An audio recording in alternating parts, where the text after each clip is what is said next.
Hello friends, आपके अपने channel Jaiswal virtual classes में एक बार फिर आपका बहुत बहुत स्वागत है। फ्रेंड्स, आज मैं प्रैक्टिस सेट सीरीज से एक नए वीडियो के साथ आपके बीच में उपस्थित हुआ हूं और आज की इस वीडियो में फ्रेंड्स इस टॉपिक से विभिन्न परीक्षाओं में पूछे गए जो महत्वपूर्ण क्वेश्चन हैं या इस टॉपिक से जो महत्वपूर्ण क्वेश्चन बन सकते हैं उन क्वेश्चनों को संकलित करके रखने का प्रयास किया गया है ताकि इसको देखने के बाद आपकी कंप्लीट तैयारी हो और जब भी आप परीक्षा में जाएँ तो यह वीडियो आपके लिए बहुत सहायक सिद्ध हो और इस टॉपिक से आपके कोई भी क्वेश्चन परीक्षा में गलत ना होने पाए। फ्रेंड्स, वीडियो को शुरू करूँ इसके पहले यदि आप हमारे चैनल पर पहली बार हैं और अभी तक आपने हमारे चैनल जयसवाल वर्चुअल क्लासेस को सब्सक्राइब और लाइक नहीं किया है तो कृपया हमारे चैनल को सब्सक्राइब और लाइक करें। बेल आइकन का बटन दबा करके ऑल का बटन दबा दीजिएगा जिससे हमारे आने वाले हर महत्वपूर्ण वीडियो की नोटिफिकेशन आप तक सबसे पहले पहुंचती रहे। और वीडियो अच्छा लगे फ्रेंड्स इसे अपने मित्रों को भी शेयर कीजिएगा। फ्रेंड्स, यदि आप चाहें तो हमें जयसवाल वर्चुअल क्लासेस के नाम से फेसबुक और टेलीग्राम पर भी फॉलो कर सकते हैं। नीचे डिस्क्रिप्शन में भी उसकी लिंक दी गई है, आप चाहें तो उसको वहां से भी देख सकते हैं। तो फ्रेंड्स, आइए बिना देरी के वीडियो को शुरू करते हैं।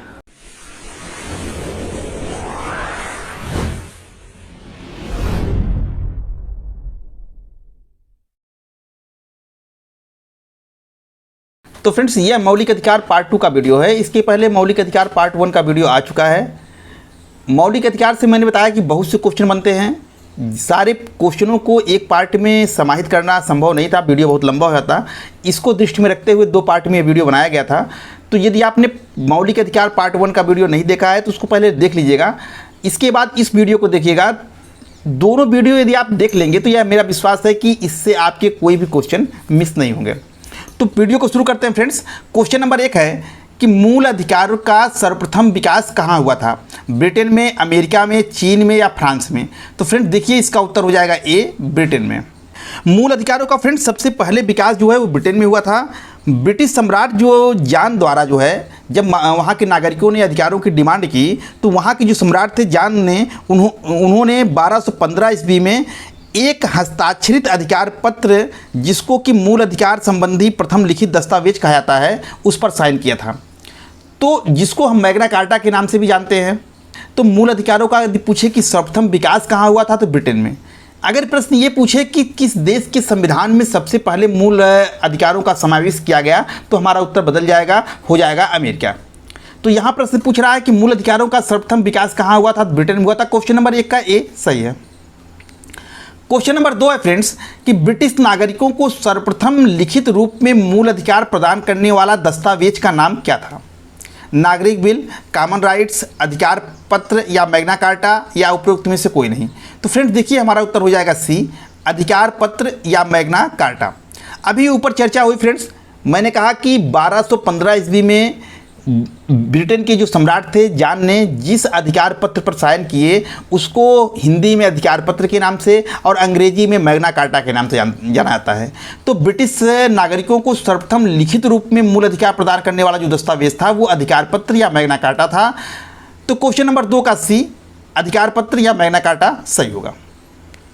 क्वेश्चन नंबर 3 है फ्रेंड्स कि ब्रिटिश सम्राट जॉन ने कब मैग्ना कार्टा पर हस्ताक्षर किया? अब देखिए, यहीं से 3 क्वेश्चन बन रहे हैं, ठीक है। पहले विकल्प देख लेते हैं। ए 1512 ईस्वी में, बी 1215 ईस्वी में, सी 1315 ईस्वी में, डी 1525 ईस्वी में। तो फ्रेंड्स इसका उत्तर हो जाएगा बी, 1215 ईस्वी में। अब यहाँ से देखिए फ्रेंड्स 3 क्वेश्चन बने कि पहला कि किस देश में सर्वप्रथम विकास हुआ, दूसरा उसके अधिकार पर मतलब घोषणा जो बिल दिया गया, जो अधिकार दिए गए उसको किस नाम से हम जानते हैं, तीसरा ये कब हस्ताक्षर किए सम्राट जॉन ने। तो आपको ऊपर भी बताया गया है और नीचे भी ये प्रश्न के रूप में आ गया है, तो आप समझ गए होंगे इसका उत्तर 1215 ईस्वी होगा। 1215 ईस्वी में ब्रिटिश सम्राट जॉन ने अधिकार पत्र पर, जो कि नागरिकों को अधिकार देने वाला एक बिल था, उस पर उन्होंने हस्ताक्षर किए, जिसको हम मैग्ना कार्टा या हिंदी में अधिकार पत्र के नाम से जानते हैं। तो कब साइन किए? 1215 ईस्वी में। क्वेश्चन नंबर 3 का बी, 1215 सही होगा। क्वेश्चन नंबर 4 है फ्रेंड्स कि सर्वप्रथम किस देश के संविधान में मूल अधिकार का प्रावधान किया गया था? फ्रांस के संविधान में, स्विट्जरलैंड के संविधान में, ब्रिटेन के संविधान में या अमेरिका के संविधान में? तो फ्रेंड्स देखिए, हमारा उत्तर हो जाएगा डी, अमेरिका के संविधान में। मूल अधिकारों का विकास सर्वप्रथम कहाँ हुआ? तो ब्रिटेन में। लेकिन अगर प्रश्न ये पूछे कि किस देश के संविधान में सबसे पहले मूल अधिकारों का प्रावधान किया गया तो उत्तर हमारा हो जाएगा अमेरिका के संविधान में। ऊपर भी चर्चा हो चुकी है। क्वेश्चन नंबर 4 का डी, अमेरिका का संविधान सही होगा। क्वेश्चन नंबर 5 है फ्रेंड्स कि भारत में सर्वप्रथम मूल अधिकारों की मांग किस विधेयक के माध्यम से की गई? स्वराज विधेयक के माध्यम से, संविधान विधेयक 1895 के माध्यम से, कॉमनवेल्थ ऑफ इंडिया बिल के माध्यम से, मार्ले मिंटो बिल के माध्यम से। तो फ्रेंड्स देखिए, ये हमारा उत्तर हो जाएगा बी, संविधान विधेयक 1895 के माध्यम से। मौलिक अधिकारों का जो हमारा पहला वीडियो आया था फ्रेंड्स, मौलिक अधिकार एक सामान्य परिचय, उसमें ये सब बातें बताई गई थी कि भारत में सर्वप्रथम मूल अधिकारों की मांग जो है वो संविधान विधेयक 1895 के माध्यम से तिलक के द्वारा की गई थी। तो हमारा उत्तर क्वेश्चन नंबर 5 का बी, संविधान विधेयक 1895 भी सही होगा। क्वेश्चन नंबर 6 है फ्रेंड्स, बंधुआ मजदूर उन्मूलन अधिनियम संसद ने पारित किया था 1971 में, 1976 में, 1979 में, 1981 में। तो फ्रेंड्स देखिए, हमारा उत्तर हो जाएगा बी, 1976 में। भारतीय नागरिकों को जो है जो मौलिक अधिकार मिले हुए हैं, उसमें जो तीसरा मौलिक अधिकार है वो है शोषण के विरुद्ध अधिकार। उसमें अनुच्छेद 23 में कहा गया है कि आप किसी व्यक्ति को का जो है क्रय विक्रय नहीं कर सकते हैं, उससे बेगार नहीं ले सकते हैं, उससे जो है ज़बरदस्ती कोई बलात्सरम नहीं ले सकते हैं, ज़बरदस्ती कोई कार्य नहीं ले सकते हैं। उसी को ध्यान में रखते हुए बंधुआ मजदूर उन्मूलन अधिनियम संसद ने 1976 में पारित किया, जो कि आपका प्रश्न पूछा हुआ है। तो क्वेश्चन नंबर 6 का बी, बंधुआ मजदूर उन्मूलन अधिनियम कब पारित हुआ? 1976 में। क्वेश्चन नंबर 6 का भी सही है। क्वेश्चन नंबर 7 फ्रेंड्स, कथन और कारण का है। कथन कह रहा है कि भारतीय संविधान का अनुच्छेद 30 अल्पसंख्यक वर्ग को शब्द को परिभाषित नहीं करता है। ये सही है कि संविधान के अनुच्छेद 30 में जो अल्पसंख्यक वर्ग जो है, ये शब्द को परिभाषित नहीं किया गया है, ये तो सही है। दूसरा एक कारण कह रहा है कि संविधान केवल भाषाई और धार्मिक अल्पसंख्यक वर्ग को मान्यता प्रदान करता है। यह भी सही है, संविधान में जो है भाषा और धर्म के आधार पर ही अल्पसंख्यक को मान्यता दी गई है। यानी कोई व्यक्ति अल्पसंख्यक है या नहीं, इसका डिसाइड जो है वो भाषा और धर्म के आधार पर, यानी अगर भाषाई आधार पर अल्पसंख्यक है, उसकी संख्या कम है, या धर्म के आधार पर उसकी संख्या कम है, तभी उसको अल्पसंख्यक माना जाएगा। तो ये भी सही है। लेकिन जो है क्या जो है कथन की कारण व्याख्या कर रहा है, हमको ये देखना है। दोनों सही हैं। तो देखिए फ्रेंड्स, भारतीय संविधान का जो अनुच्छेद 30 अल्पसंख्यक वर्ग को परिभाषित नहीं करता है, ये तो सही है। इसका कारण यह नहीं है कि संविधान में केवल भाषा और धर्म के आधार पर ही अल्पसंख्यक वर्ग को मान्यता दी गई है, इसीलिए जो है अल्पसंख्यक वर्ग को परिभाषित नहीं किया गया है। तो यानी कि कथन और कारण तो सही है, लेकिन कथन की जो है कारण व्याख्या नहीं करता है। हमारा उत्तर यही हो जाएगा। तो आप उत्तर बी देखिए, ए और आर दोनों सही हैं, लेकिन आर की ए व्याख्या नहीं करता है। तो हमारा उत्तर हो जाएगा बी। क्वेश्चन नंबर 7 का बी सही है। क्वेश्चन नंबर 8 है फ्रेंड्स कि निम्नलिखित में से कौन सा एक सही है? आपको ये बताना है कि इनमें से कौन सा एक सही है। भारतीय संविधान में मूल अधिकारों को शामिल करने के लिए नेहरू रिपोर्ट 1928 ने समर्थन किया था। बी कह रहा है कि भारत सरकार अधिनियम 1935 में मूल अधिकारों को प्रश्रय दिया गया था। सी कह रहा है अगस्त प्रस्ताव 1940 में मूल अधिकार शामिल किए गए थे। और डी कह रहा है क्रिप्स मिशन 1942 ने मूल अधिकारों को प्रश्रय दिया था। तो फ्रेंड देखिए, हमारा उत्तर हो जाएगा ए, भारतीय संविधान में मूल अधिकारों को शामिल करने के लिए नेहरू रिपोर्ट 1928 ने समर्थन किया था। फ्रेंड्स, अभी ऊपर चर्चा हुई कि मूल अधिकारों की मांग जो है भारत में सर्वप्रथम जो है संविधान विधेयक 1895 के माध्यम से किया गया था। इसके बाद समय समय पर कांग्रेस ने अपने विभिन्न अधिवेशनों में मूल अधिकारों की मांग को उठाती रही है। आगे चल कर के 1925 में एनी बेसेंट ने कॉमनवेल्थ ऑफ इंडिया बिल के माध्यम से मूल अधिकारों की चर्चा की। 1928 में मोतीलाल नेहरू ने नेहरू रिपोर्ट के माध्यम से मूल अधिकारों पर बात की। 1931 के कराची अधिवेशन में मूल अधिकारों पर चर्चा हुई, मूल अधिकारों को शामिल करने की बात कही गई। लेकिन भारत सरकार अधिनियम 1935 में मूल अधिकारों को ना तो उल्लेख था, ना तो अगस्त प्रस्ताव में कोई उल्लेख था, ना तो क्रिप्स मिशन के प्रस्ताव में कोई उल्लेख था। तो हमारा उत्तर सही क्या होगा कि नेहरू रिपोर्ट 1928 ने मूल अधिकारों का समर्थन किया था। तो क्वेश्चन नंबर 8 का ए सही होगा। क्वेश्चन नंबर 9 है फ्रेंड्स, निम्नलिखित में से किस आधार पर नागरिकों की विचार अभिव्यक्ति की स्वतंत्रता पर प्रतिबंध नहीं लगाया जा सकता है? यहाँ देख रहा है कि नहीं लगाया जा सकता है। भारत की संप्रभुता के आधार पर, लोक व्यवस्था के आधार पर, न्यायपालिका का अपमान के आधार पर, या अवांछनीय आलोचना के आधार पर। तो देखिए फ्रेंड्स, हमारा उत्तर हो जाएगा डी, अवांछनीय आलोचना के आधार पर। आपको संविधान के अनुच्छेद 19 के अंतर्गत जो है विभिन्न प्रकार की स्वतंत्रताएं प्रत्येक नागरिक की जो भारत का है उसको मिला हुआ है। उसमें से एक है विचार अभिव्यक्ति की स्वतंत्रता। 19(1) का। अब आपके विचार अभिव्यक्ति की स्वतंत्रता पर वैसे तो प्रतिबंध नहीं लगता है, लेकिन कुछ चीज़ें ऐसी हैं जिसको करने पर आपके विचार अभिव्यक्ति की स्वतंत्रता पर प्रतिबंध लगाया जा सकता है। जैसे यदि आपके बोलने से भारत की संप्रभुता या एकता अखंडता प्रभावित होती है, भारत की एकता और अखंडता को क्षति पहुंचती है, तो आपके बोलने पर प्रतिबंध लगाया जा सकता है। यदि भारत में या भारतीय समाज की लोक व्यवस्था जो है आपके विचार अभिव्यक्त करने से प्रभावित होती है, लोक व्यवस्था छिन्न भिन्न होती है, समाज में कटुता फैलती है, वैमनस्यता फैलती है, तो लोक व्यवस्था के आधार पर आपके विचार अभिव्यक्त के ऊपर प्रतिबंध लगाया जा सकता है। यदि आपके बोलने से न्यायपालिका की अवमानना होती है, उसका अपमान होता है, तो न्यायपालिका की अवमानना को रोकने के लिए आपके विचार अभिव्यक्त की स्वतंत्रता पर प्रतिबंध लगाया जा सकता है। लेकिन किसी के यदि आप आलोचना कर रहे हैं तो आलोचना करने पर आपके विचार अभिव्यक्ति पर जो है वो कोई प्रतिबंध नहीं लगाया जा सकता है। ठीक है, तो हम प्रश्न यही पूछा है कि नागरिकों की विचार अभिव्यक्ति की स्वतंत्रता पर प्रतिबंध कब नहीं लगाया जा सकता है, तो अवांछनीय आलोचना करने पर। इसको छोड़ करके फ्रेंड्स बाकी तीनों आधार पर जो है प्रतिबंध लगाया जा सकता है, केवल आलोचना के आधार पर प्रतिबंध नहीं लगाया जा सकता है। तो हमारा उत्तर हो जाएगा 9 का डी सही है। क्वेश्चन नंबर 10 है फ्रेंड्स कि संविधान के किस अनुच्छेद द्वारा सिखों द्वारा कृपाण धारण करना धार्मिक स्वतंत्रता का अंग माना गया है? अनुच्छेद 24, अनुच्छेद 26, अनुच्छेद 25 और अनुच्छेद 27। तो देखिए फ्रेंड्स हमारा उत्तर हो जाएगा सी, अनुच्छेद 25। अनुच्छेद 25 जो है वो है अंतःकरण की स्वतंत्रता, यानी प्रत्येक व्यक्ति को मन से किसी भी धर्म का आचरण करने, उसका पालन करने, उसके प्रचार प्रसार करने की स्वतंत्रता होगी। अब इसी स्वतंत्रता के अंतर्गत सिखों को कृपाण धारण करने का जो है एक धार्मिक स्वतंत्रता प्राप्त है कि जो सिख लोग हथियार लेकर चलते हैं, हथियार का मतलब कि जो तलवार लेकर चलते हैं, कृपाण लेकर चलते हैं, उसको जो है उनके धार्मिक स्वतंत्रता का ही एक अंग माना गया है। ये अनुच्छेद 25 में कहा गया है। तो हमारा उत्तर क्या हो जाएगा? क्वेश्चन नंबर 10 का सी, अनुच्छेद 25 सही होगा। क्वेश्चन नंबर 11 है फ्रेंड्स कि सुमेलित करना है, कौन सा युग में सुमेलित नहीं है? अब इसमें देखिए कानून के समझ समानता नागरिकों और गैर नागरिकों को प्राप्त। फ्रेंड्स आपको पहले ही बताया गया था कि कुछ मौलिक अधिकार ऐसे हैं जो केवल भारतीय नागरिकों को मिले हैं और कुछ मौलिक अधिकार ऐसे हैं जो भारतीय नागरिक और गैर नागरिक दोनों को प्राप्त हैं।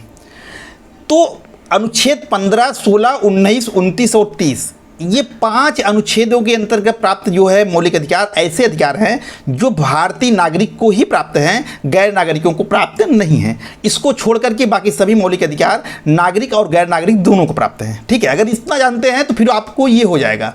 अनुच्छेद 14 जो है कानून की समझ समानता, मैंने कहा 15, 16, 19, 29, 30 और ये कानून की समझ समानता जो है अनुच्छेद 14 में है, तो ये नागरिक और गैर नागरिक दोनों को प्राप्त हैं, तो ये तो सही है। राज्य के नाम में परिवर्तन, यानी किसी राज्य के नाम का परिवर्तन जो है कौन करता है? तो ये संसद को शक्ति मिली हुई है, लेकिन यहाँ राज्य विधानसभा की शक्ति है, तो यही हमारा उत्तर जो है वो गलत हो जाएगा। ठीक है, यही उत्तर गलत है क्योंकि ये विधानसभा की शक्ति के अंतर्गत नहीं आता, ये संसद की शक्ति है। ठीक है, नए राज्य का निर्माण करना ये भी संसद की शक्ति है, ये सही दिया है। सरकारी नौकरी में अवसर की समानता केवल भारतीय नागरिक को प्राप्त है, तो सरकारी नौकरी में अवसर की समानता ये अनुच्छेद 16 के अंतर्गत आता है। और मैंने अभी कहा कि 15, 16, 19, 29, 30 ये भारतीय नागरिकों को ही प्राप्त हैं, तो ये सही लिखा गया है। यानी कि सारे सही है, सुमेलित हैं, केवल बी वाला सुमेलित नहीं है कि राज्य के नाम में परिवर्तन ये राज्य विधानसभा की शक्ति नहीं है बल्कि संसद की शक्ति है। तो हमारा उत्तर क्या हो जाएगा? क्वेश्चन नंबर 11 का बी सही है। क्वेश्चन नंबर 12 है फ्रेंड्स कि मद्रास राज्य बनाम चंपकम दोरायजन 1951 के मुकदमे में भारतीय सर्वोच्च न्यायालय के निर्णय के अनुसार निम्नलिखित में से किस मौलिक अधिकार को संशोधित किया गया? विधि के समझ समानता का अधिकार, भेदभाव के विरुद्ध अधिकार, अस्पृश्यता के विरुद्ध अधिकार, विचार एवं अभिव्यक्ति की स्वतंत्रता का अधिकार। तो फ्रेंड्स देखिए हमारा उत्तर हो जाएगा बी, भेदभाव के विरुद्ध अधिकार। फ्रेंड्स हमारे समाज में नागरिक और नागरिकों के मध्य ही प्राचीन समय से ही भेदभाव होता चला आ रहा था, तो उसी भेदभाव से रिलेटेड जो है यह मुकदमा था मद्रास राज्य बनाम चंपकम दोरायजन। इसके परिणाम स्वरूप ही भेदभाव के विरुद्ध जो अधिकार मिले हैं उसमें मौलिक अधिकारों में संशोधन किया गया था। तो मद्रास राज्य बनाम चंपकम दोरायजन 1951 के मुकदमे का संबंध जो है किससे है? भेदभाव के विरुद्ध अधिकार से है। 12 का जो है बी सही है। क्वेश्चन नंबर 13 है फ्रेंड्स, व्यक्तिगत स्वतंत्रता के लिए उच्च न्यायालय निम्नलिखित में से किस रिट को जारी कर सकता है? अधिकार परीक्षा रिट को, प्रतिषेध को, बंदी प्रत्यक्षीकरण या परमादेश को? तो फ्रेंड्स देखिए हमारा उत्तर हो जाएगा सी, बंदी प्रत्यक्षीकरण। बंदी प्रत्यक्षीकरण का मतलब होता है कि बंदी व्यक्ति को हमारे समक्ष प्रस्तुत किया जाए। यदि किसी व्यक्ति को अवैध ढंग से गिरफ्तार किया जाता है तो सर्वोच्च न्यायालय या उच्च न्यायालय इस तरह की रीट जारी करती हैं कि बंदी व्यक्ति को, गिरफ्तार व्यक्ति को हमारे समक्ष प्रस्तुत किया जाए। ठीक है, इसको कहते हैं व्यक्तिगत स्वतंत्रता के लिए उच्च न्यायालय या उच्चतम न्यायालय द्वारा जारी किया गया रिट। ठीक है, तो इसका संबंध किससे? बंदी प्रत्यक्षीकरण से है। अधिकार परीक्षा का संबंध होता है यदि कोई व्यक्ति जो है गलत ढंग से सरकारी पद प्राप्त कर लिया है, तब उसको उसके लिए जो है अधिकार परीक्षा रीट जारी की जाती है। प्रतिषेध रीट जो है वो अधीनस्थ न्यायालयों के लिए जारी की जाती है। परमादेश रीट जो है सरकारी कर्मचारियों के लिए जारी की जाती है जो अपने कर्तव्यों का पालन नहीं कर रहे होते हैं। ठीक है, लेकिन यहाँ व्यक्तिगत स्वतंत्रता की बात की गई है, तो व्यक्तिगत स्वतंत्रता के लिए जो है उच्च या सर्वोच्च न्यायालय जो रीट जारी करता है उसको हम कहते हैं बंदी प्रत्यक्षीकरण। तो क्वेश्चन नंबर 13 का सी सही है। क्वेश्चन नंबर 14 है फ्रेंड्स कि निम्नलिखित में से किसके मामले में उच्च न्यायालय और उच्चतम न्यायालय दोनों की अधिकारिता में आते हैं? यानी कह रहा है कौन सा मामला होता है या कौन सा ऐसा मुकदमा होता है जो उच्च न्यायालय और उच्चतम न्यायालय दोनों के अधिकारिता में आते हैं। अधिकारिता में आते हैं मतलब जिसके संबंध में दोनों न्यायालयों में हम मुकदमा दायर कर सकते हैं या जिस मामले की सुनवाई दोनों न्यायालय कर सकते हैं। प्रश्न ये पूछ रहा है। तो ये देखिए, केंद्र और राज्यों के बीच विवाद, राज्यों के परस्पर विवाद, मूल अधिकारों का संरक्षण, संविधान के उल्लंघन से संरक्षण। तो फ्रेंड्स देखिए हमारा उत्तर हो जाएगा सी, मूल अधिकारों से संरक्षण।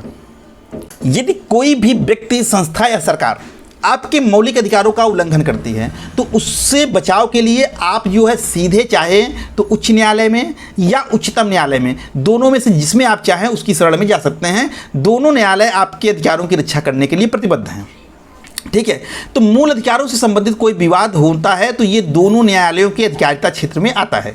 लेकिन केंद्र और राज्य के बीच कोई विवाद हो जाए या राज्यों के बीच परस्पर विवाद हो जाए या संविधान के उल्लंघन से संरक्षण की बात आ जाए तो ऐसे मुकदमों की सुनवाई जो है सीधे जो है सर्वोच्च न्यायालय में होती है, उच्च न्यायालय में नहीं।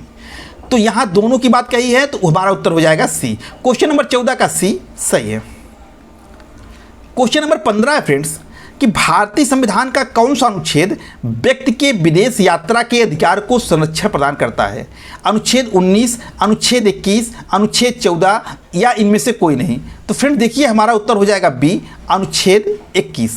फ्रेंड्स मौलिक अधिकारों में समय समय पर सर्वोच्च न्यायालय ने अपने निर्णय के द्वारा जो है उसमें कुछ चीज़ों को बढ़ाया था, कुछ चीज़ों को नया जोड़ दिया गया था।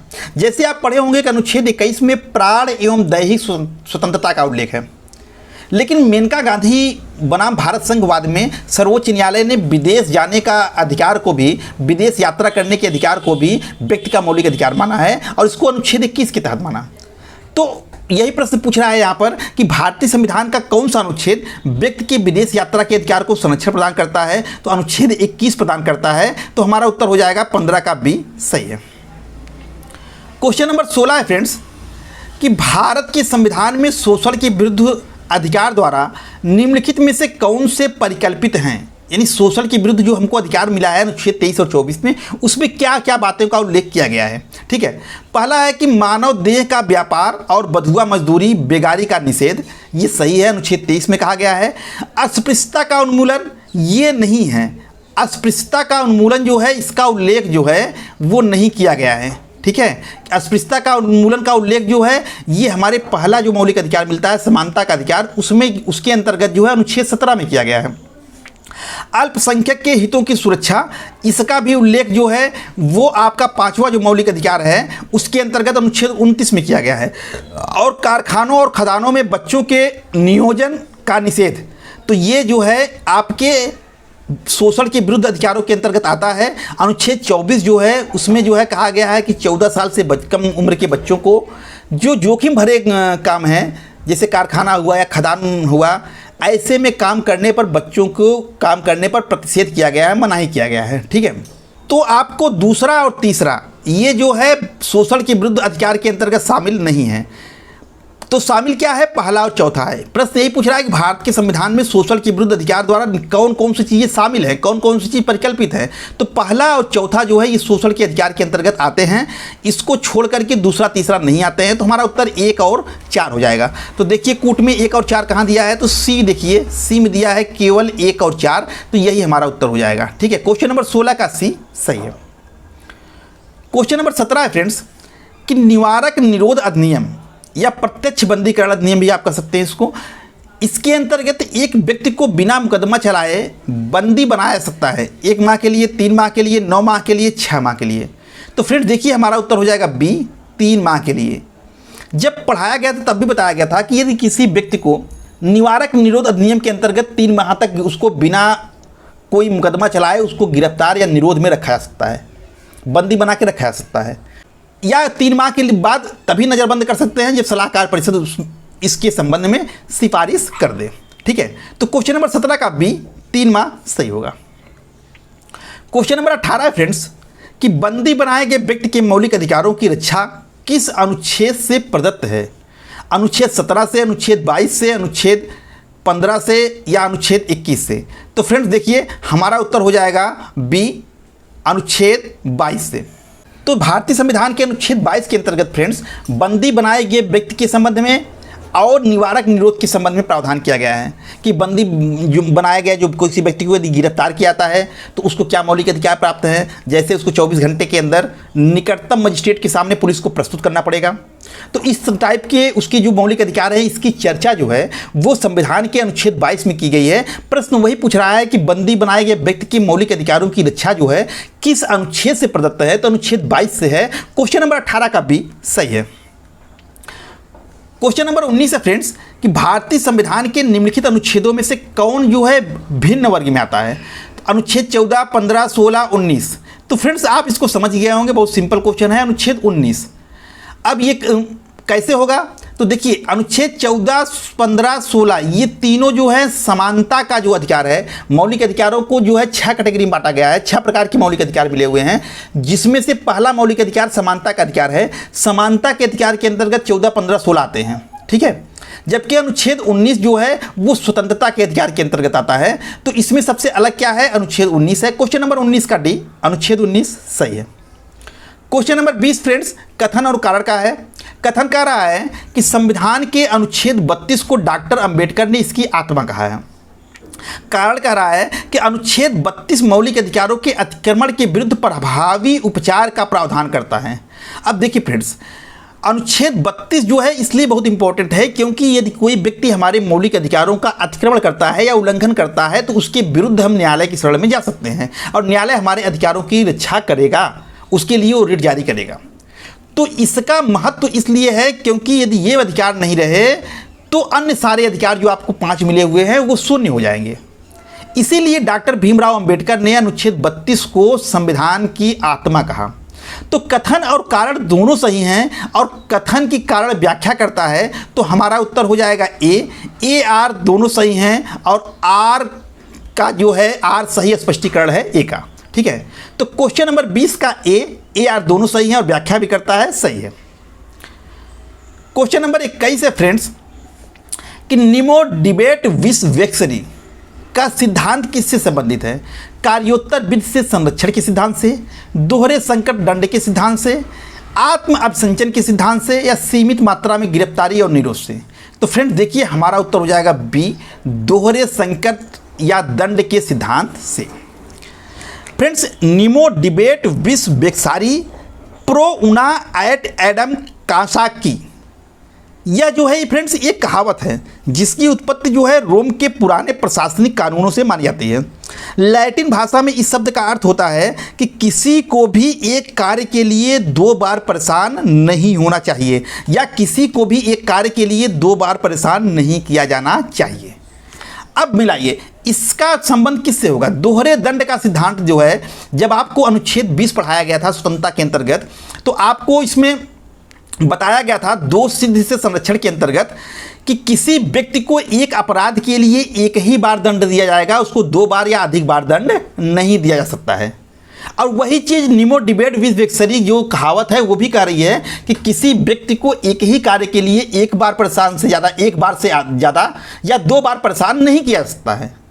तो उसी से संबंधित है निमो डिबेट विस वेक्सरी का जो कहावत है इसका या ये जो सिद्धांत है ये किससे संबंधित है? दोहरे संकट के दंड के सिद्धांत से। ये किस मौलिक अधिकार से संबंधित है? अनुच्छेद 20 से संबंधित है। और अनुच्छेद 20 में किससे संबंधित है? दोहरे संकट के दंड के सिद्धांत से संबंधित है कि किसी व्यक्ति को एक अपराध के लिए 1 से अधिक बार दंड नहीं दिया सकता है। तो क्वेश्चन नंबर 21 का बी सही है। क्वेश्चन नंबर 22 फ्रेंड्स, जब सर्वोच्च न्यायालय किसी व्यक्ति अथवा संस्था को उसके दायित्व के निर्वहन हेतु लेख जारी करता है तो उसे कहते हैं उत्प्रेषण लेख, अधिकार परीक्षा लेख, परमादेश लेख या बंदी प्रत्यक्षीकरण लेख। तो फ्रेंड्स देखिए हमारा उत्तर क्या हो जाएगा, सी परमादेश लेख। फ्रेंड्स आपको बताया गया था कि परमादेश का मतलब होता है कि हम आदेश देते हैं। उच्च न्यायालय सर्वोच्च न्यायालय किसको आदेश देता है, यह रीट के माध्यम से किसे आदेश देता है, तो वो आदेश देता है उस सरकारी कर्मचारी या उस संस्था को जो अपने दायित्वों का सही ढंग से निर्वहन नहीं कर रही है। प्रश्न यही पूछा है कि जब सर्वोच्च न्यायालय किसी व्यक्ति अथवा संस्था को उसके दायित्व के निर्वहन हेतु लेख जारी करता है तो उस लेख को हम कहते हैं परमादेश। क्वेश्चन नंबर 22 का सी सही है। क्वेश्चन नंबर 23 है फ्रेंड्स, एक ऐसी रिट जो न्यायपालिका द्वारा जारी की जाती है तथा जिसमें कार्यपालिका से कहा जाता है कि वह ऐसा कार्य करे जो उसे शक्तियों के अंतर्गत करना चाहिए, उस रिट को कहते हैं हैबियस कॉर्पस, मैंडेमस, प्रोहिबिशन, को वारंटो। तो फ्रेंड्स हमारा उत्तर हो जाएगा बी मैंडेमस। अब देखिए वहाँ जो है हिंदी में दिया था परमादेश, यहाँ अंग्रेजी में दे दिया मैंडेमस। आपको पांचों प्रकार की जो रिट है उसका हिंदी और अंग्रेजी दोनों आना चाहिए। प्रश्न जो 22 वाला था और प्रश्न जो 23 वाला है दोनों सेम हैं। प्रश्न 22 में कहा गया था आपसे कि सर्वोच्च न्यायालय किसी व्यक्ति अथवा संस्था को उसके दायित्व के निर्वहन हेतु कौन सा लेख जारी करता है, तो परमादेश है। और 23 में ये कहा गया है कि एक ऐसी रिट बताइए जो न्यायपालिका द्वारा जारी की जाती है जिससे कार्यपालिका से कहा जाता है कि वह ऐसा कार्य करे जो उसके शक्तियों के अंतर्गत मतलब उसको ऐसा कार्य करना चाहिए जो उसके शक्तियों के अंतर्गत आता है। तो इसके लिए कौन सा रिट जारी करता है, मैंडेमस। मैंडेमस मतलब परमादेश। परमादेश के माध्यम से कार्यपालिका में कौन आएंगे, सरकारी कर्मचारी आएंगे। कार्यपालिका में जो सरकारी मशीनरी है जो कार्य कर रही है, जो संस्था है, उन संस्थाओं को कहा जाता है कि आप अपने कार्य को करिए, अपने दायित्व करिए, जो संविधान के अंतर्गत शक्तियां जो आपको प्राप्त हैं, जो करना के लिए आपको निश्चित किया गया है उस कार्य को करिए। बात दोनों एक ही कह रहे हैं, दोनों परमादेश की ही बात कर रहे हैं, दोनों मैंडेमस रिट की ही बात कर रहे हैं, लेकिन कहने का अंदाज बदल गया है। ठीक है, तो आपको हिंदी और अंग्रेजी इन पांचों रिट जो है 5 प्रकार की रिट जारी करता है, उस पांचों रिट की हिंदी भी और उसकी अंग्रेजी भी आना चाहिए आपको। ठीक है, तभी इस तरह के क्वेश्चन को आप सही कर पाएंगे। क्वेश्चन नंबर 23 का बी मैंडेमस सही होगा। क्वेश्चन नंबर 24 है फ्रेंड्स कि निम्नलिखित युग्मों में से कौन सा सही सुमेलित नहीं है। मानव दुर्व्यवहार तथा बलात्श्रम का प्रतिषेध अनुच्छेद 23 ये सही है। अल्पसंख्यक वर्ग के हितों का संरक्षण अनुच्छेद 29 ये भी सही है। संवैधानिक उपचारों का अधिकार अनुच्छेद 32 ये भी सही है।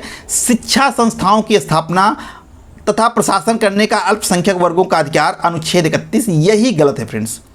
आप मौलिक अधिकार जब पढ़े होंगे तो सारे अनुच्छेद आपको याद होंगे, तो उसके अंतर्गत आप देखेंगे कि शिक्षा संस्थाओं की स्थापना और प्रशासन करने का जो अल्पसंख्यक वर्गों का अधिकार है ये अनुच्छेद 30 के अंतर्गत आता है। अनुच्छेद 29 में और 30 में जो है अल्पसंख्यक वर्गों के संबंध में प्रावधान है, 31 में नहीं है। तो यही गलत है, इसको छोड़ करके जो बाकी तीनों हैं ये सही हैं। तो हमारा उत्तर हो जाएगा क्वेश्चन नंबर 24 का डी सही है। क्वेश्चन नंबर 25 है फ्रेंड्स, किस वाद में शिक्षा के अधिकार को जीवन के अधिकार में उच्चतम न्यायालय ने शामिल किया था। मोहिनी जैन बनाम कर्नाटक राज्य में, विशाखा बनाम राजस्थान राज्य में, हुस्न आरा खातून बनाम बिहार राज्य में, या मेनका गांधी बनाम भारत संघ विवाद में। ठीक है, तो फ्रेंड्स हमारा उत्तर हो जाएगा ए मोहिनी जैन बनाम कर्नाटक राज्य में।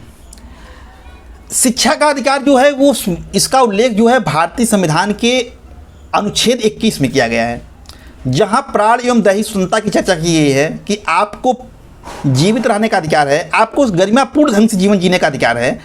उसी में आपको शिक्षा प्राप्त करने का अधिकार भी एक मौलिक अधिकार है के अंतर्गत, उसी के अंतर्गत आपका समावेश किया गया है अनुच्छेद 21 के अंतर्गत। ठीक है, मोहिनी जैन बनाम कर्नाटक राज्य में सर्वोच्च न्यायालय ने यह कहा कि शिक्षा का प्राप्त करना भी जो है व्यक्ति के गरिमापूर्ण जीवन जीने के अधिकार के अंतर्गत आता है। तो इसी को ध्यान में रखते हुए 86वां संविधान संशोधन किया गया था और अनुच्छेद 21 में जो है वो शिक्षा के अधिकार को भी जोड़ा गया था। तो प्रश्न पूछ रहा है आपको कि किस वाद में शिक्षा के अधिकार को उच्चतम न्यायालय ने जो है वो जीवन के अधिकार में शामिल किया, तो मोहिनी जैन बनाम कर्नाटक राज्य में हमारा उत्तर होगा। क्वेश्चन नंबर 25 का ए सही है। क्वेश्चन नंबर 26 है फ्रेंड्स, निम्नांकित में से कौन सा सही सुमेलित नहीं है। बंदी प्रत्यक्षीकरण, to have the body of परमादेश वी कमांड, प्रतिषेध टू बी सर्टिफाइड, अधिकार परीक्षा वाई वाट अथॉरिटी। अब देखिए यहाँ पर हिंदी दिया है और वहाँ पर उसकी अंग्रेजी में जो शब्द कहा है जिसका अर्थ होता है उसको अंग्रेजी में लिख दिया है। जैसे बंदी प्रत्यक्षीकरण का मतलब है कि बंदी को हमारे सामने प्रस्तुत करें। To have the body of यानी सशरीर, बॉडी ऑफ मतलब सशरीर जो है बंदी को प्रत्यक्ष कीजिए, तो ये तो सही मिल रहा है। परमादेश का मतलब होता है आदेश देते हैं, वी कमांड हम आदेश देते हैं, तो परमादेश का मतलब वी कमांड सही है। प्रतिषेध का मतलब होता है मना करना, प्रोहिबिशन, तो यहाँ लिखा है टू बी सर्टिफाइड यानी हम प्रमाणित करते हैं, तो हम प्रमाणित करते हैं ये प्रतिषेध का मतलब नहीं होगा, हमारा उत्तर सी ही होगा। प्रतिषेध जो है वो प्रोहिबिशन का मतलब कि हम मना करते हैं, यहाँ लिखा है टू बी सर्टिफाइड हम प्रमाणित करते हैं, ठीक है, तो यहाँ पर यही गलत होगा। अधिकार परीक्षा मतलब वाई वाट जो है अथॉरिटी यानी किस अधिकार से आप जो है पद पर है, तो अधिकार परीक्षा भी सही है, ठीक है। तो इसमें से आपका जो तीनों अंग्रेजी दिए गए हैं इसके अर्थ का वो तीनों सही है, प्रतिषेध वाला जो है वो गलत है, तो हमारा उत्तर हो जाएगा 26 का सी सही है। क्वेश्चन नंबर 27 है फ्रेंड्स कि निम्न में से कौन सी एक याचिका अधीनस्थ न्यायालयों की कार्य पद्धति का परीक्षण करती है? अधिकार परीक्षा, परमादेश, उत्प्रेषण या बंदी प्रत्यक्षीकरण। तो फ्रेंड्स देखिए इसका उत्तर हो जाएगा सी उत्प्रेषण। देखिए फ्रेंड्स वो 5 प्रकार की रीटें जारी होती हैं, उसमें से 2 रीट प्रतिषेध और उत्प्रेषण, ये 2 रीटें जो है अधीनस्थ न्यायालयों के लिए जारी की जाती हैं।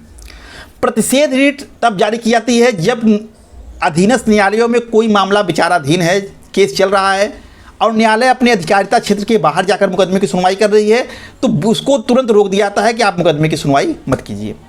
लेकिन उत्प्रेषण रीट तब जारी किया जाता है जब कोई न्यायालय अधीनस्थ न्यायालय किसी मामले में निर्णय दे देती है और वह उसके अधिकार क्षेत्र के बाहर हो या उसमें कोई जो है संविधान की व्याख्या से संबंधित प्रश्न निहित हो या कोई अन्य मैटर हो जो सर्वोच्च न्यायालय को लगता है कि इस पर हमको विचार करना चाहिए, तो वो जो है उस मुकदमे को अपने यहाँ या उससे ऊंची अदालतों में भेजने के लिए निचली अदालत को कह सकती है, ठीक है। तो उत्प्रेषण रीट जो है वो न्यायालयों की कार्य पद्धति का परीक्षण करने के लिए जारी की जाती है। जो निर्णय किसी मुकदमे में न्यायालय ने दे दिया उसका एक तरह से पुनरावलोकन होता है कि वास्तव में ये सही है कि नहीं है, तो न्यायालयों की कार्य पद्धति का परीक्षण करने के लिए जो है अधीनस्थ न्यायालयों को सर्वोच्च न्यायालय या उच्च न्यायालय जो रीट जारी करते हैं उसको हम कहते हैं उत्प्रेषण रीट। क्वेश्चन नंबर 27 का सी सही है। क्वेश्चन नंबर 28 है फ्रेंड्स कि एक उच्च अधिकार प्राप्त न्यायालय द्वारा उत्प्रेषण रीट जारी की जाती है। अब देखिए उत्प्रेषण रीट को एक तरीके से आपने ऊपर देखा, आप दूसरे तरीके से नीचे देखिए। एक अधीनस्थ न्यायालय को कि वह पुनरीक्षण या रिव्यू हेतु एक मामले में विशेष की कार्यवाही का अभिलेख उन्हें हस्तांतरित कर दे। एक अधीनस्थ न्यायालय को कि वह किसी मामले विशेष पर अग्रतर कार्यवाही रोक दे। एक अधिकारी को कि वह पद विशेष पर बने रहने के अधिकार को बताए। एक पब्लिक अथॉरिटी को कि वह किसी बंधक बनाए गए व्यक्ति को उस न्यायालय के समक्ष 24 घंटे में प्रस्तुत करे। अब देखिए फ्रेंड्स कह रहा है कि उत्प्रेषण रीट जो है उच्च अधिकार प्राप्त न्यायालय, उच्च अधिकार प्राप्त न्यायालय में सर्वोच्च न्यायालय और उच्च न्यायालय आएंगे, इसके द्वारा जारी की जाती है। तो हमारा उत्तर क्या होगा? हमारा उत्तर होगा ए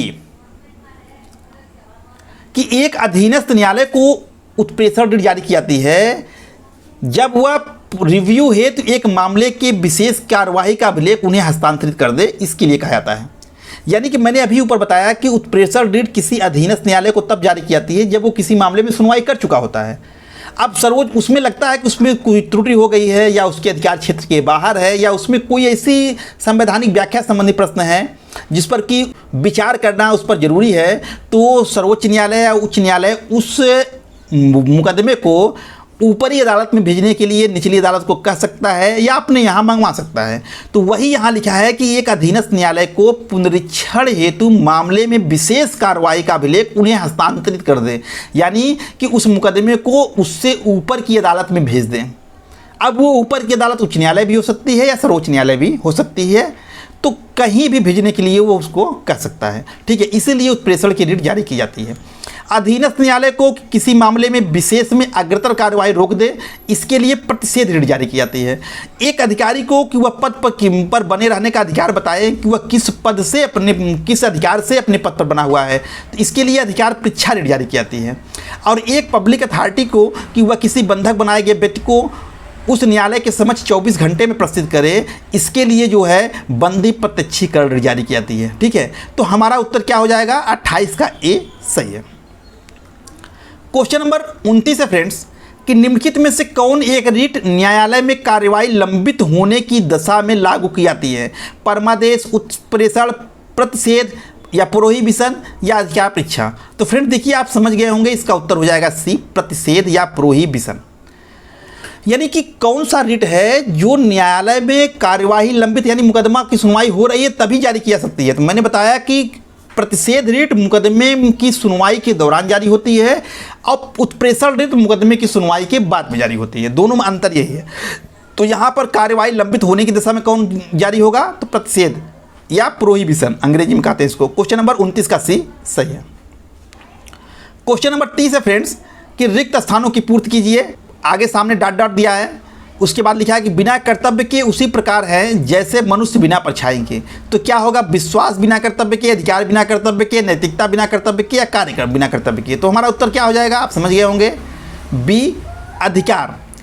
तो क्या बनेगा सेंटेंस कि अधिकार बिना कर्तव्य के उसी प्रकार है जैसे मनुष्य बिना परछाई, यानी अधिकार और कर्तव्य दोनों एक साथ से जुड़े हुए हैं। जैसे व्यक्ति के परछाई को जो है उससे अलग नहीं किया जा सकता है, उसी तरह अधिकार और कर्तव्य को अलग नहीं किया जा सकता है। ठीक है, तो यहाँ अधिकार होगा।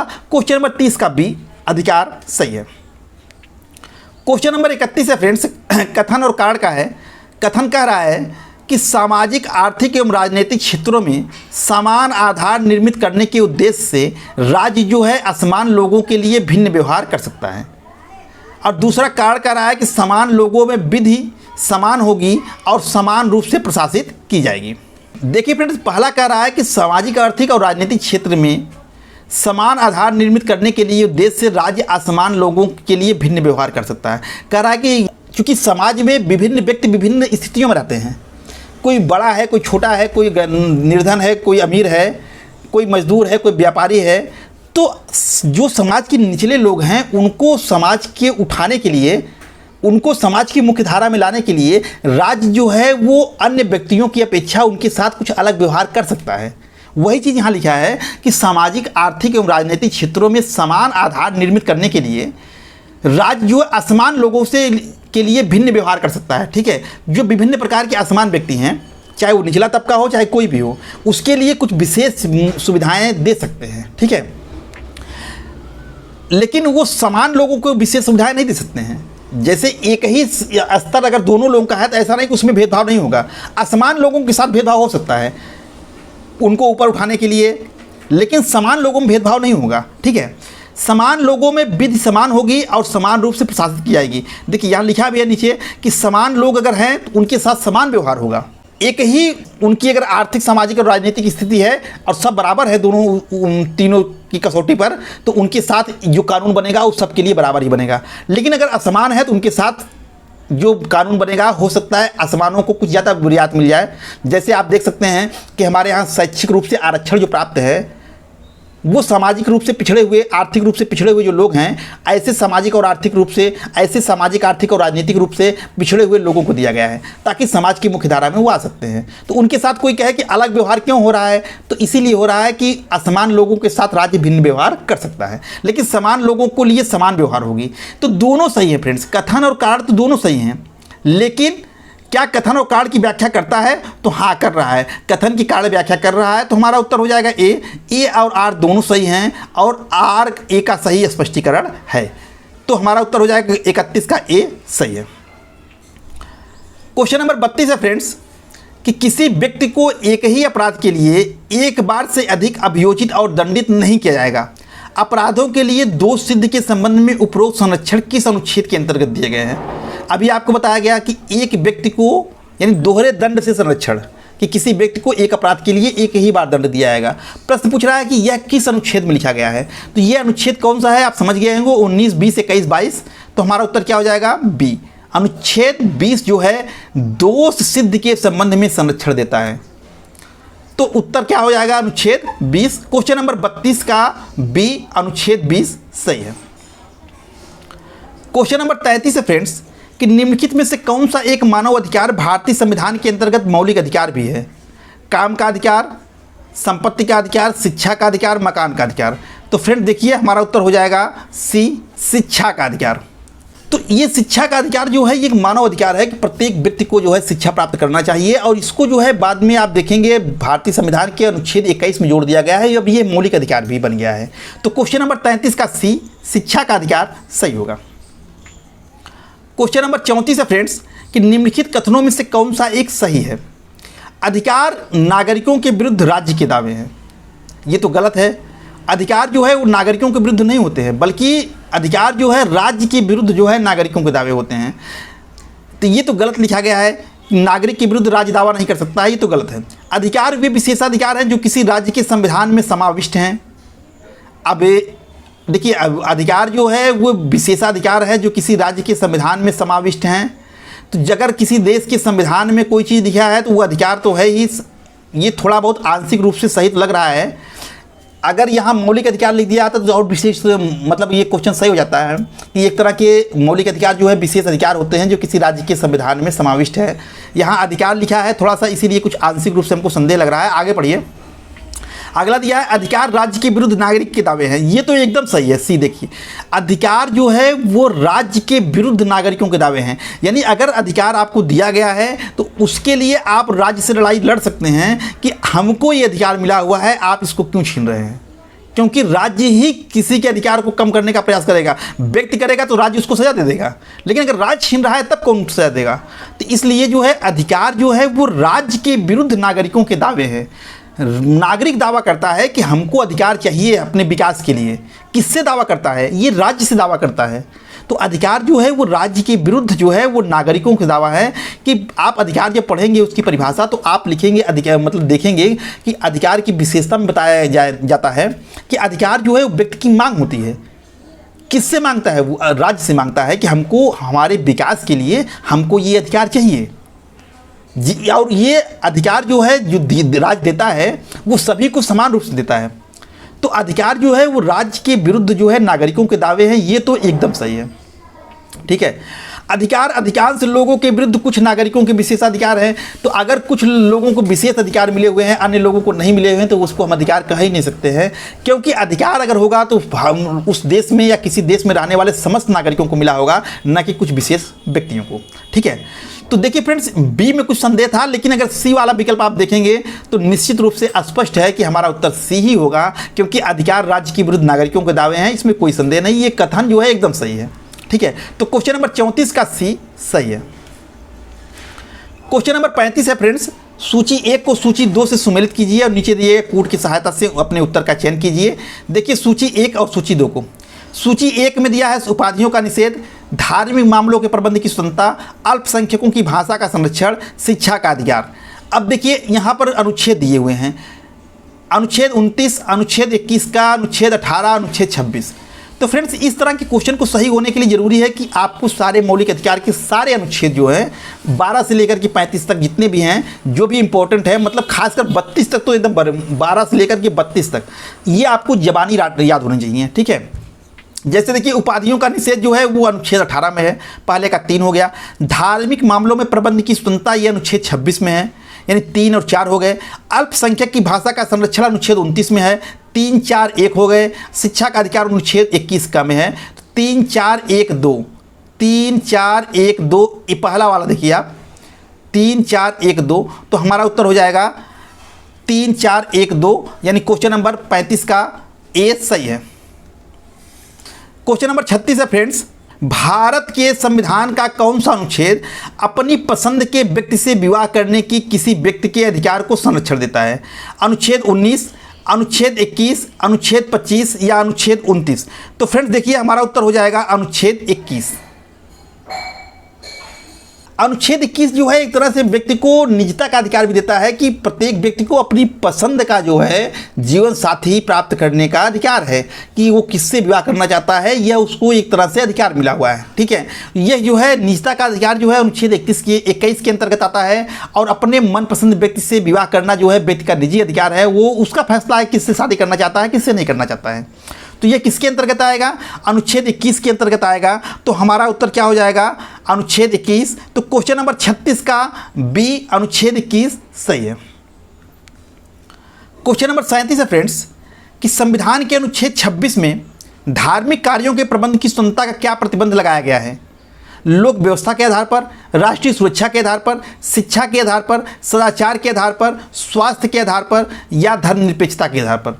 तो फ्रेंड्स देखिए, संविधान की जो अनुच्छेद 26 है वो धार्मिक कार्यों के प्रबंध की स्वतंत्रता देता है कि प्रत्येक व्यक्ति को द्वारा जो स्थापित संस्थाएं हैं उनको ये अधिकार है, वो किसी भी धर्म को मान रहे हैं, अपने धर्म के लिए, अपने धार्मिक कार्यों के लिए वो प्रबंध कर सकते हैं, उसके लिए ट्रस्ट की स्थापना कर सकते हैं, मंदिर बना सकते हैं, उसके लिए प्रबंध समिति बना सकते हैं, पैसे इकट्ठा कर सकते हैं, ये सब करने की उनको स्वतंत्रता दी गई है। लेकिन इनके स्वतंत्रता पर जो है संविधान में 3 चीज़ें लिख दी गई हैं कि इसके आधार पर इनके 26 में जो अनुच्छेद 26 में अधिकार मिले हैं, धार्मिक कार्यों के प्रबंध की स्वतंत्रता है, इस पर प्रतिबंध लगाया जा सकता है। तो वही यहाँ दिया है कौन कौन से आधार हैं। जब पढ़ाया गया तब भी बताया गया था आपको। उसमें है लोक व्यवस्था पहला, दूसरा है सदाचार, ये संविधान में लिखा गया है, और तीसरा है स्वास्थ्य। 3 चीज़ों का उल्लेख है कि अनुच्छेद 26 में धार्मिक कार्यों के जो प्रबंध की स्वतंत्रता है, इस पर लोक व्यवस्था, सदाचार और स्वास्थ्य। यानी कि अगर आपके कार्य से समाज में अव्यवस्था फैलती है तो प्रतिबंध लगाया जा सकता है, या किसी का आचरण जो है गलत संदेश जा रहा है, नैतिकता का हनन हो रहा है, व्यक्ति जो है दुराचारी हो रहा है, सदाचार का हनन हो रहा है, तब प्रतिबंध लगाया जा सकता है, या आपके आचरण से किसी के स्वास्थ्य पर बुरा प्रभाव पड़ रहा है तब प्रतिबंध लगाया जा सकता है। तो पहला, चौथा और पांचवा ये जो हैं इसके आधार पर अनुच्छेद 26 पर प्रतिबंध लगाया जा सकता है। तो हमारा उत्तर क्या हो जाए? 1, 4 और 5। तो 1, 4 और 5 कहाँ है? चौथे में देखिए डी, 1, 4 और 5। तो क्वेश्चन नंबर 37 का डी सही होगा। क्वेश्चन नंबर 38 है फ्रेंड्स कि निजता के अधिकार को जीवन एवं व्यक्तिगत स्वतंत्रता के अधिकार के अंतर्भूत भाग के रूप में संरक्षित किया जाता है। भारत के संविधान में निम्नलिखित में से किससे उपर्युक्त कथन सही एवं समुचित ढंग से अर्थित होते हैं? तो फ्रेंड देखिए, अभी ऊपर चर्चा हुआ कि निजता का अधिकार जो है वो एक तरह से आपका मौलिक अधिकार है। आप अपने मनपसंद जीवन साथी का चुनाव कर सकते हैं। इसका उल्लेख जो है जीवन के अधिकार के अंतर्गत यानी अनुच्छेद 21 में भी है। और यहाँ एक दिया है कि व्यक्तिगत स्वतंत्रता के अधिकार के अंतर्गत भी आता है कि आपकी व्यक्तिगत स्वतंत्रता है कि आप किससे शादी करना चाहते हैं या नहीं चाहते हैं। ठीक है, तो यहाँ दोनों को मिला दिया है। कह रहा है कि यह जो है जो निजता का अधिकार है यानी जीवन एवं व्यक्तिगत स्वतंत्रता दोनों के अंतर्गत एक तरह से संरक्षित किया सकता है इसको। यह जो है भारत के संविधान के निम्नलिखित में से किससे जो है उपयुक्त कथन की समुचित व्याख्या होती है, यानी इसका उल्लेख कहाँ कहाँ हो सकता है? देखिए, अगर जीवन के अधिकार के अंतर्गत आएगा तो अनुच्छेद 21 हो जाएगा, और अगर व्यक्तिगत स्वतंत्रता के अधिकार के अंतर्गत आएगा तो भाग 3 में जो गारंटी दी गई स्वतंत्रता के अधिकार के अंतर्गत वहाँ आ जाएगा। तो हमारा उत्तर क्या हो जाएगा? सी हो जाएगा, अनुच्छेद 21 से भाग 3 में दी गई गारंटी के अनुसार।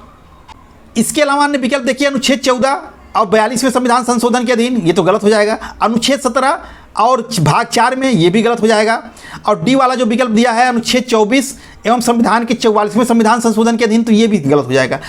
तो आपको पकड़ना है, देखिए फ्रेंड्स, बड़ा कॉम्प्लिकेटेड क्वेश्चन है, लेकिन आपको पकड़ना है कि ये जो निजता का अधिकार और व्यक्तिगत स्वतंत्रता की बात कर रही है, तो व्यक्तिगत स्वतंत्रता भाग 3 में क्या है? मौलिक अधिकार है जिसमें आपको व्यक्तिगत स्वतंत्रता दी गई है, और अनुच्छेद 21 में निजता के जीवन के अधिकार है।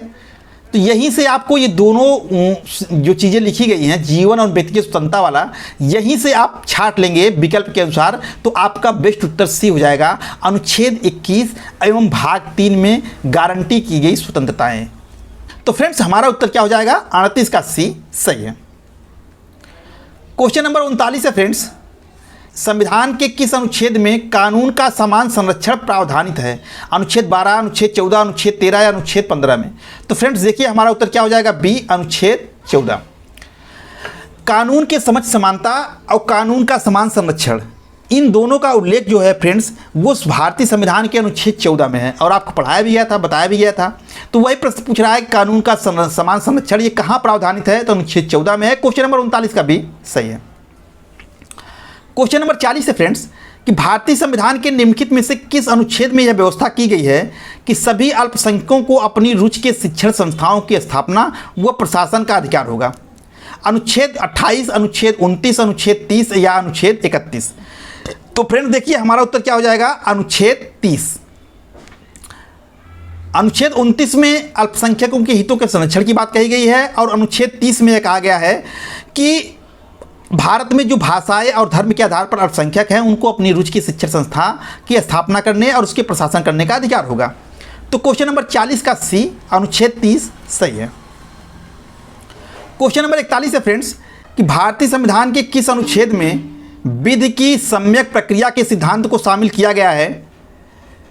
ए है अनुच्छेद 11, बी 21, सी 16 या डी 26। तो फ्रेंड्स देखिए हमारा उत्तर क्या हो जाएगा, हमारा उत्तर हो जाएगा बी अनुच्छेद 21। तो देखिए फ्रेंड्स विधि की सम्यक प्रक्रिया का मतलब है कि विधि द्वारा स्थापित प्रक्रिया, इसका उल्लेख जो है वो संविधान के अनुच्छेद 21 में किया गया है। अनुच्छेद 21 में कहा गया है, इसमें जो है प्राण एवं दैहिक स्वतंत्रता का उल्लेख है, जिसमें कहा गया है कि विधि द्वारा स्थापित प्रक्रिया के आधार पर ही किसी को उसके प्राण से और दैहिक स्वतंत्रता के अधिकार से वंचित किया जा सकता है। तो ये विधि द्वारा सम्यक प्रक्रिया है या विधि द्वारा स्थापित प्रक्रिया है, इसका उल्लेख संविधान के अनुच्छेद 21 में किया गया है। क्वेश्चन नंबर 41 का बी सही है। क्वेश्चन नंबर 42 है फ्रेंड्स कि किसी व्यक्ति को उसके प्राण एवं दैहिक स्वतंत्रता के अधिकार को किसके अनुसार वंचित किया जा सकता है? संविधान के अनुसार, लोक व्यवस्था के अनुसार, विधि के समझ समानता के अनुसार या विधि द्वारा स्थापित प्रक्रिया के अनुसार? तो फ्रेंड्स देखिए हमारा उत्तर डी हो जाएगा, विधि द्वारा स्थापित प्रक्रिया के अनुसार। अभी मैंने ऊपर चर्चा किया कि अनुच्छेद 21 में यही कहा गया है। अब इसी क्वेश्चन को 2-3 तरीके से पूछ रहा है। आप देखिए पहला तरीका ऊपर दिया है कि विधि द्वारा स्थापित प्रक्रिया का उल्लेख कहाँ है, तो अनुच्छेद 21 में है। अब कह रहा है प्रश्न की प्राण एवं दैहिक स्वतंत्रता का जो अधिकार है, इसके अंतर्गत किसी को प्राण एवं दैहिक स्वतंत्रता से वंचित किया जा सकता है, तो किसके आधार पर? विधि द्वारा स्थापित प्रक्रिया के आधार पर। क्वेश्चन नंबर 42 का डी सही है। क्वेश्चन नंबर 43 है फ्रेंड्स कि विधि द्वारा स्थापित प्रक्रिया वाक्यांश जो है किस देश के संविधान से लिया गया है? ठीक है फ्रेंड्स, जापान के संविधान से, अमेरिका के संविधान से, फ्रांस के संविधान से या ब्रिटेन के संविधान से? तो देखिए फ्रेंड्स ये उत्तर हमारा हो जाएगा ए, जापान के संविधान से। विधि द्वारा स्थापित प्रक्रिया का उल्लेख अनुच्छेद 21 में। किसी को प्राण एवं दैहिक स्वतंत्रता से किस आधार पर वंचित किया जा सकता है? तो विधि द्वारा स्थापित प्रक्रिया के आधार पर। ये कहाँ से लिया गया है शब्दावली? तो ये जापान के संविधान से लिया गया है। तो क्वेश्चन नंबर 43 का ए जापान के संविधान से सही होगा। क्वेश्चन नंबर 44 है फ्रेंड्स कि किस वाद में विदेश यात्रा के अधिकार को अनुच्छेद 21 के अंतर्गत एक मूल अधिकार घोषित किया गया? मुरली देवड़ा बनाम भारत संघ के वाद में, मेनका गांधी बनाम भारत संघ में, मोहिनी जैन बनाम कर्नाटक राज्य में, ओम प्रकाश बनाम उत्तर प्रदेश राज्य में? तो फ्रेंड्स देखिए इसका उत्तर हो जाएगा बी, मेनका गांधी बनाम भारत संघ में।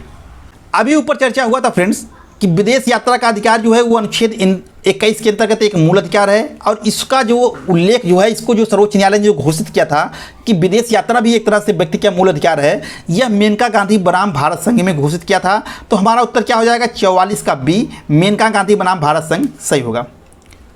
क्वेश्चन नंबर 45 है फ्रेंड्स कि भारतीय संविधान में न्यायिक पुनर्विलोकन का आधार है वैधिक प्रक्रिया, विधि द्वारा स्थापित प्रक्रिया, दृष्टांत एवं अभिसमय, उपयुक्त में से कोई नहीं? तो फ्रेंड देखिए हमारा उत्तर हो जाएगा बी, विधि द्वारा स्थापित प्रक्रिया। भारतीय संविधान में जो न्यायिक पुनर्विलोकन का आधार है, न्यायिक पुनर्विलोकन का मतलब है कि सर्वोच्च न्यायालय को यह अधिकार प्राप्त है कि वह कार्यपालिका के कोई आदेश या संसद द्वारा कोई बनाया गया कानून यदि संविधान के खिलाफ है तो उसका वो पुनरीक्षण कर सकता है, उसको वो अवैध घोषित कर सकता है कि यह जो है सही ढंग से नहीं बनाया गया है, संविधान की मर्यादाओं के खिलाफ है। अगर कोई भी कानून जो है विधि द्वारा स्थापित प्रक्रिया के अनुसार सही नहीं बैठता है, जो कानून द्वारा स्थापित प्रक्रिया है उसका पालन नहीं हुआ है, तो वह जो है न्यायिक पुनर्विलोकन का एक तरह से आधार बनेगा, न्यायालयों को यह आधार देगा कि वह उस कानून का या उस आदेश का पुनरीक्षण कर सकते हैं। तो भारतीय संविधान में न्यायिक पुनर्विलोकन का जो आधार है दिए गए विकल्प के अनुसार बी जो है सही होगा, विधि द्वारा स्थापित प्रक्रिया है जो है इसका आधार है। तो क्वेश्चन नंबर 45 का बी सही होगा। क्वेश्चन नंबर 46 है फ्रेंड्स कि भारतीय संविधान के निम्नलिखित अनुच्छेदों में से कौन जो है विधायन सत्ता पर पूर्ण प्रतिबंध लगाता है? ठीक है, अनुच्छेद 14, अनुच्छेद 16, अनुच्छेद 15 या अनुच्छेद 17? तो फ्रेंड्स देखिए हमारा उत्तर हो जाएगा ए, अनुच्छेद 14। अनुच्छेद 14 में क्या है फ्रेंड्स? अनुच्छेद 14 में है कि विधि के समझ समानता, यानी कानून के समझ समानता। इसका मतलब है कि कानून की निगाह में समस्त व्यक्ति बराबर हैं, किसी के साथ कोई भेदभाव नहीं होगा। और यह जो है वो यह चीज़ जो है अनुच्छेद 14 जो है वो जो है कानूनी सत्ता पर नियंत्रण लगाता है कि राज्य ऐसा कोई कानून बनाएगा, ऐसे ही कानून बनाएंगे जो है सभी नागरिकों पर समान रूप से लागू होंगे। तो एक तरह से एक नियंत्रण की बात करता है कि राज्य ऐसा कोई कानून नहीं बनाएगा जो विशेष व्यक्तियों को विशेष लाभ पहुंचाए। ठीक है, तो यह जो है राज्य की विधायन सत्ता पर जो है एक तरह से नियंत्रण की बात करता है। तो अनुच्छेद 14 जो है वो विधायन सत्ता पर नियंत्रण की बात करता है। बाकी इसको छोड़ करके जो अनुच्छेद 16 है, आप देखेंगे अनुच्छेद 16 ये जो है सरकारी नौकरियों में अवसर की समानता की बात करते हैं। अनुच्छेद 15 जो है वो सार्वजनिक स्थानों के उपभोग में समानता की बात करते हैं। और अनुच्छेद 17 जो है वो अस्पृश्यता के अंत की बात करता है। ठीक है, तो क्वेश्चन नंबर 46 का ए अनुच्छेद 14 सही होगा। क्वेश्चन नंबर 47 है फ्रेंड्स कि भारतीय संविधान में किस अनुच्छेद के अंतर्गत नागरिकों को मौलिक अधिकार प्रदान किए गए हैं। अनुच्छेद 112 से 115, अनुच्छेद 12 से 35, अनुच्छेद 212 से लेकर के 222 से 235 तक, और अनुच्छेद 14 से 35 तक। तो फ्रेंड्स देखिए जो दिया है कि भारतीय संविधान में किस अनुच्छेद के अंतर्गत नागरिकों को मौलिक अधिकार प्रदान किए गए हैं, तो हमारा उत्तर हो जाएगा बी, अनुच्छेद 12 से लेकर के अनुच्छेद 35 तक। भारतीय संविधान में अनुच्छेद 12 से ही मौलिक अधिकारों की चर्चा शुरू हो जाती है, 35 तक है। तो अनुच्छेद 12 से लेकर 35 तक नागरिकों को मौलिक अधिकार मिले हुए हैं। इसकी चर्चा हो चुकी है, जब आपको ऊपर भी हो चुकी है, जब क्लास पढ़ाया गया तब भी हो चुकी है। तो क्वेश्चन नंबर 47 का बी सही है। क्वेश्चन नंबर 48 है फ्रेंड्स कि मौलिक अधिकार कभी भी निलंबित नहीं किए जा सकते हैं। प्रधानमंत्री के निर्देश से निलंबित हो सकते हैं, राष्ट्रपति की इच्छा पर निलंबित हो सकते हैं, आपातकाल स्थिति में निलंबित किए जा सकते हैं। तो फ्रेंड्स देखिए हमारा उत्तर क्या हो जाएगा डी, आपातकालीन स्थिति में निलंबित किए जा सकते हैं। मौलिक अधिकार जो है वो सामान्य परिस्थितियों में निलंबित नहीं होते हैं, लेकिन जब देश में संकट काल लगता है, खासकर राष्ट्रीय संकट जब आता है, तो ऐसी स्थिति में आपातकाल की स्थिति में जो मौलिक अधिकार हैं वो निलंबित किए जा सकते हैं। तो क्वेश्चन नंबर 48 का डी सही है। क्वेश्चन नंबर 49 है फ्रेंड्स कि संविधान के अंतर्गत मूल अधिकारों का संरक्षक कौन है। संसद है, राष्ट्रपति है, मंत्रिमंडल है, सर्वोच्च न्यायालय है। तो फ्रेंड्स देखिए आप समझ गए होंगे, इसका उत्तर हो जाएगा डी, सर्वोच्च न्यायालय। मूल अधिकारों का जो संरक्षक है वो सर्वोच्च न्यायालय है। यदि कोई व्यक्ति या संस्था आपके मौलिक अधिकारों का उल्लंघन करती है तो आप उच्च न्यायालय या सर्वोच्च न्यायालय में जा सकते हैं। न्यायालय जो है आपके अधिकारों की रक्षा करेगा। तो क्वेश्चन नंबर 49 का डी, सर्वोच्च न्यायालय सही है। क्वेश्चन नंबर 50 है फ्रेंड्स कि भारतीय संविधान के अनुच्छेद 13 का मुख्य उद्देश्य निम्नलिखित में से किसके संदर्भ में संविधान की सर्वोच्चता सुनिश्चित करना है। राज्य के नीति निर्देशक तत्वों के संबंध में, मौलिक अधिकारों के संबंध में, मौलिक कर्तव्य के संबंध में, उपरोक्त सभी के संबंध में। तो फ्रेंड देखिए हमारा उत्तर हो जाएगा बी, मौलिक अधिकार। जो भारतीय संविधान का अनुच्छेद 13 है वो यही कहता है कि यदि राज्य कोई ऐसा कानून बनाता है जो मौलिक अधिकारों का उल्लंघन करता है तो वो जो है उस सीमा तक शून्य होगा जहाँ तक वो मौलिक अधिकारों का उल्लंघन करती है। तो ये किसके ऊपर जो है संविधान की सर्वोच्चता सुनिश्चित करता है, मौलिक अधिकारों के लिए। मौलिक अधिकारों के संदर्भ में जो है वो संविधान की सर्वोच्चता को सुनिश्चित करता है कि कोई कानून उस सीमा तक शून्य होगा जहाँ तक वो मौलिक अधिकारों का उल्लंघन करता है। ठीक है, तो 50 का बी, मौलिक अधिकार सही है। क्वेश्चन नंबर 51 है फ्रेंड्स कि संविधान द्वारा किसकी अध्यक्षता में मूल अधिकार पर परामर्श हेतु एक समिति का गठन किया गया था। वल्लभ भाई पटेल की अध्यक्षता में, डॉक्टर भीमराव अंबेडकर की अध्यक्षता में, डॉक्टर राजेंद्र प्रसाद की अध्यक्षता में। यहाँ देखिए फ्रेंड 2 बार लिखा गया राजेंद्र प्रसाद, डॉक्टर राजेंद्र प्रसाद, ये टाइपिंग की मिस्टेक है। ठीक है, तो एक ही समझिएगा, डॉक्टर राजेंद्र प्रसाद की अध्यक्षता में, JB कृपलानी की अध्यक्षता में। तो फ्रेंड देखिए हमारा उत्तर हो जाएगा ए, वल्लभ भाई पटेल की अध्यक्षता में। ठीक है, मौलिक अधिकारों पर फ्रेंड्स 2 समिति बनी थी। एक मूल अधिकार पर परामर्श समिति जो मेन बनी हुई थी पहली, उस पर अध्यक्षता वल्लभ भाई पटेल ने की थी, उसके अध्यक्ष वल्लभ भाई पटेल थे। दूसरा जो है मूल अधिकार और अल्पसंख्यकों के लिए एक उप समिति बनाई गई थी जिसके अध्यक्ष जो है JB कृपलानी थे। तो अगर पूछा जाए कि मूल अधिकार पर परामर्श हेतु समिति का गठन किसके अध्यक्षता में किया गया था तो वल्लभ भाई पटेल उत्तर होगा। अगर कहा जाए मूल अधिकार पर जो उप समिति बनी थी उसकी अध्यक्षता किसने की थी, JB कृपलानी होगा। तो यहाँ मूल अधिकार पर पूछा हुआ है तो हमारा उत्तर वल्लभ भाई पटेल होगा। तो क्वेश्चन नंबर 51 का ए, वल्लभ भाई पटेल सही होगा। तो फ्रेंड्स इसी के साथ ये वीडियो यहीं पर समाप्त होता है। मुझे उम्मीद है कि वीडियो आपको अच्छी लगी होगी। वीडियो आपको कैसी लगी कमेंट करके जरूर बताइएगा। और यदि आप चाहते हैं कि इसी तरह से प्रैक्टिस सीरीज की वीडियोज आते रहे और आपकी तैयारी को बेहतर से बेहतर बनाते रहें, तो आप इस वीडियो को लाइक कीजिएगा, अपने मित्रों को अधिक से अधिक शेयर कीजिएगा, इस चैनल के बारे में बताइएगा। मिलते हैं आपसे एक नए प्रैक्टिस सीरीज के साथ, तब तक के लिए आपका दिन शुभ हो। धन्यवाद।